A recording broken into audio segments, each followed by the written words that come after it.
American দাদার মধ্যে এমন কি স্পেশালিটি আছে যে সবাই আসে? ও সকালে না খেয়ে এসছে, শুধু দাদার বিরিয়ানি খাবে। 70 পিস চিকেন, 25 পিস মাটন। ওটা নিয়ে আমি একটু টেনশনে আছি, জানি না আজকে তোমার কিরকম লাগবে। তোমার ফিডব্যাকটাকে কাজে লাগিয়ে আমার বিজনেসটা এই জায়গাটায় এসেছে।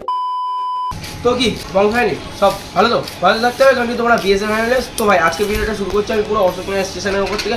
আর ভিডিও টাইটেল থাম্বনেল দেখে তোমরা বুঝে গেছো আজকে আমি কোথায় যেতে চলছি। হ্যাঁ ভাই, আমি যাচ্ছি আজকে আমেরিকান দাদার কাছে বিরিয়ানি খেতে। তো ভাই চলো দেখতে থাকো। আর হচ্ছে দেখো ক্যামেরাম্যান হিসাবে আমি রেখেছি যে সুমন রে।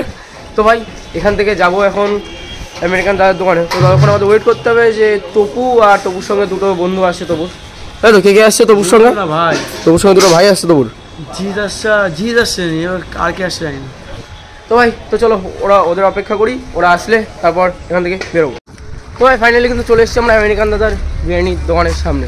তো ভাই এই যে দেখতে পাচ্ছ আমেরিকান দাদার বিরিয়ানির দোকান, আর আমরা কিন্তু ভাই চলেই এসেছি। আর আমেরিকান দাদার বিরিয়ানির দোকানের লোকেশনটা হচ্ছে মানে স্টেশনে নেমে বাইরে বেরিয়ে রোডে এসে বলবে যে ভাই আমেরিকান দাদার বিরিয়ানির দোকানে যাবে। এবার হাড়ি কাটবে আর সবাই একদম দাঁড়িয়ে রয়েছে। ওপেন করো কালার কালার রাইস জাস্ট চেয়ে আছে কাস্টমারের দিকে কখন তাদের পেটে ঢুকবে। একদম রাইসগুলো খেলে যেন বেরিয়ে আসতে যাচ্ছে হাঁড়ি থেকে ভাই। এইবার বেলা হচ্ছে কি ডালার আর উপরে বেরেস্তা হালকা হালকা নিচ্ছি, হাসি নিচ্ছে ভাই। চারিদিকে খালি ক্যামেরা দেখো, সাইডে ক্যামেরা, খালি ক্যামেরা। এই জিনিসটার জন্য সবাই ক্যামেরা নিয়ে ওয়েট করছে। ঢেলে দাও, দেখতে পাচ্ছ তো ভাই এখান থেকে পুরো ঘি। কতটা ঘি দিবা? 300 দেবে।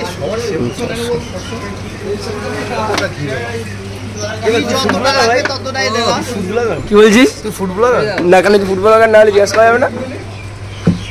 এটা কি অরিজিনাল দেশি দাদা? অরিজিনাল ডুপ্লিকেট জানি না, ঘি এটা কাস্টমার কি বলছে? অবশ্যই ভালো, কাস্টমারকে সবাই ভালো বলে, কিছু কিছু খারাপ বলে নাকি? এরকম কোনো দোকান নেই, রেস্টুরেন্ট নেই যে সব কাস্টমাররা বলতে ভালো, একটাও দেখাতে পারবে না। ভালো খারাপ মানে তোমার পরিমাণটা কোথায় গিয়ে দাঁড়িয়েছে? এখন এক হাঁড়ি থেকে কত গিয়ে দাঁড়িয়েছে? এখন 7টা 8টা 9টা যায় চলছে এই গরমেও। হ্যাঁ পাগল পাগল হাড়ি কাটা শুরু।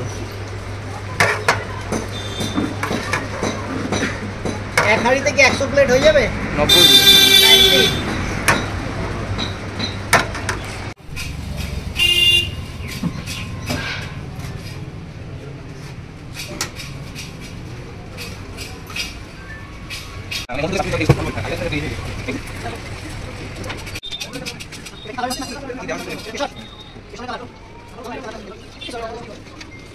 ভাই কিন্তু এখন কিন্তু মেন খাওয়ার পর্ব চলে এসছে। আর দেখো ভাই খাওয়ার জন্য চলে এসছে আমাদের বিরিয়ানি। ও সুমন আজকে মটন বিরিয়ানি নিয়েছে, তাই তো সুমন? মটন বিরিয়ানি সুমনের, আর জিরা জল সব চলে এসছে। তো এখন চলো খাবো আর রিভিউ দেবো বিরিয়ানিটা কেমন। তো চলো চলো চলো তাড়াতাড়ি খাওয়া শুরু করি। 1000 টাকার টিকিট, 425 টাকা। ভাই সে বাম্বার দেখো ভাই মটন মটন। তো ভাই 800 বেশি আর কথা বলবো না। তো চলো খাওয়া দাওয়া শেষ হোক তারপর আবার কথা বলবো। তো ভাই আমাদের কিন্তু বিরিয়ানি খাওয়া শেষ হয়ে গেল। আর খাওয়া দাওয়ার পরে দেখতে হচ্ছে একদম পুরো দোকান কিন্তু ভর্তি। আমরা উঠলাম, ওটার সঙ্গে সঙ্গে ভর্তি। আর এখন আমাদের সঙ্গে রয়েছে আমেরিকান দাদা। তো এদিকে দেখো এবার সে জিৎ ভাই ইন্টারভিউ নিচ্ছে আমেরিকান দাদা। তুই কি হচ্ছে সাইডে দেখছো ভাই? জিৎ ভাই ইন্টারভিউ নিচ্ছে, তো নিয়ে হোক। তো ভাই এখন যাবো বাড়ির দিকে। আর দেখো সবাই দাঁড়িয়ে রয়েছি, এখন অটোর জন্য ওয়েট করছে সবাই। তো ভাই তো চলো এখন অটোর জন্য অপেক্ষা করি। তারপর যাবো এখান থেকে স্টেশন এখান থেকে প্রায় 5 কিলোমিটার দূরে। তো ভাই যাই হোক বনগাঁ স্টেশনে নেমে পড়েছি আর নেমে হাঁটতে হাঁটতে যাচ্ছি এখন বাড়ির দিকে। তো ভাই মানে কষ্ট হয়ে গেছে, ট্রেনে তেমন ভিড় ছিল না মোটামুটি। তো ভাই এবার গুটি গুটি পায়ে দেখো এই যে লাইন দিয়ে যাচ্ছি, কারণ আর এই যে এইদিকে হচ্ছে বনগাঁ স্টেশন। আর আমার বাড়ি লাইন দিয়ে হেঁটে হেঁটে গেলে 5-7 মিনিট মতন লাগে। তো তারই জন্য হাঁটতে হাঁটতে গেলাম, ওই জন্য টোটো করে যাচ্ছি না। তো ভাই চলো এবার বাড়ি থেকে যাওয়া যাক, বাড়ি গিয়ে আবার কথা হবে। বং ফ্যামিলি, তো ভাই আমেরিকান দাদার কাছ থেকে বিরিয়ানি খাওয়া দাওয়ার পরে বাড়ি এসে ফ্রেশ হয়ে চলে এসেছি ভাই জিমে। তো এখন জিম টিম করছি। আর এই দেখো ভাই জিতু ভাই ট্রেডমিলে দৌড়াচ্ছে। এ ভাই কতটা দৌড়ালি? ভাই দৌড়াচ্ছে প্রায় 200 মিটার দৌড়াচ্ছে হচ্ছে 6 স্পিডে। দেখো ভাই ও দৌড়াচ্ছে 6-এ, আমি দৌড়াতাম 12তে নয় 14তে আমি দৌড়াতাম। তো ভাই অনেকটা কষ্ট হয়ে গেছে। আর ব্যাপারটা হচ্ছে আমাদের জিমের আজকে এসিটা অফ রয়েছে, তো তার জন্য বেশি কষ্ট হচ্ছে ভাই। তো কিছু করার নেই, একটু কষ্ট তো করতেই হবে বডি বাড়ানোর জন্য। তো ভাই দেখছো যেমন মানে বডি শডি তো হয় একটু, এদিকে দেখাচ্ছি ভাই দেখো। উফ, এই দেখো ভাই, হ্যাঁ বগলের লোমের দিক কেউ খেয়াল দেবো না, কারণ ওগুলো কাটা হয়নি। তো ভাই এখন জিতু ভাই ট্রেডমিলে রয়েছে, আর আমার একটু সাইকেল চালাতে হবে, কারণ আমারও গাইস দিন দিন ভুঁড়ি বেড়েই চলেছে, মানে ভুঁড়ি বেড়ে যাচ্ছে গাইস। ওই দেখো আয়নায় দেখো, তো এগুলোকে একটু কমাতে হবে। তো ভাই হ্যান্ডসাম ছেলে। তো ভাই চলো একটু দৌড়াই, তারপর সাইকেল টাইকেল চালিয়ে জিমেতে বেরিয়ে আবার কথা বলছি।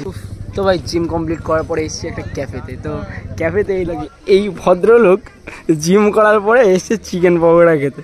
বারবার করে বললাম যে তেল মশলা খাস না, তো জিম করার পরে দেখো মুখের ভেতরে ভরে দিয়েছে। আরে দেখো ভাই চিকেন পকোড়া খাচ্ছে, মানে জিম করার পরে তো এইসব খাওয়া উচিত না। হ্যাঁ তুমি তো বললি, আমি বলেছি।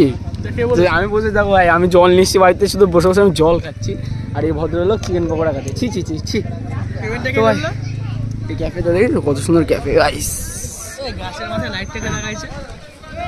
গাছের মাথায় আমি তো জানি কে লাগাইছে কে জানে। তো ভাই এখন পুরো এনজয় করি ক্যাফেতে বসে, হাওয়া টাওয়া খাই, হাওয়া টাওয়া খেয়ে তো যখন বেরোবো তখন আবার কথা বলবো। তো ভাই ক্যাফে থেকে ঘুরে চলে এসেছি বাড়ি, মানে ক্যাফে থেকে বেরোনোর পর আর ভিডিও কন্টিনিউ করা হয়নি। আর ভাই যা গরম কি বলো, তাই সেই জন্য খালি গায়ে রয়েছি। তো ভাই এখন খেতে হবে, তো খাওয়ার জন্য যাবো আমি রান্নাঘরে। এবারে গেটটা আটকে দিলাম, একেবারে সবাই রান্নাঘরে রয়েছে। তো ভাই চলো এখন যাই রান্নাঘরে গিয়ে খাওয়া দাওয়া কমপ্লিট করে আবার কথা হবে।